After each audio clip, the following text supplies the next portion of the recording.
Kilala si Marcelo H. del Pilar bilang isang masugid na propagandista. Siya ay kilala sa mga sagisag na Plaridel, Papdo, Dolores Manapat at Piping Dilat. Nakapag-aral at nakapagtapos siya bilang manananggol noong 1880. Siya ang nagtatag ng Diaryong Tagalog na naging tahanan ng mga akdang manunuligsa sa pamahalaang Kastila at mga punatpasaring sa mga prayle. Ang sagot ng Pilipinas sa hibik ng Espanya ang isa sa ipagkakapuring akda ni del Pilar kung saan ito ay sarkastikong tugon sa tula ni Hermenegildo Flores na may pamagat na "Hibik ng Pilipinas sa Inang Espanya".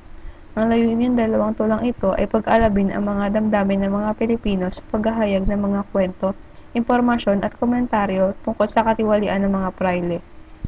Hindi man ganoon kataas ang inabot sa pag-aaral ni Andres Bonifacio, marami pa rin siyang naisulat na aktang pampanitikan. Ito ay dahil sa pagiging palabasan niya ng mga aklat at ang ginagamit niya sa gisag sa panulat ay may pag-asa. Pag-ibig sa tinubuang bayan ang isa sa mga tula na isinulat ni Andres Bonifacio na kanyang ginamit para himukin ang mga Pilipinong maging makabayan.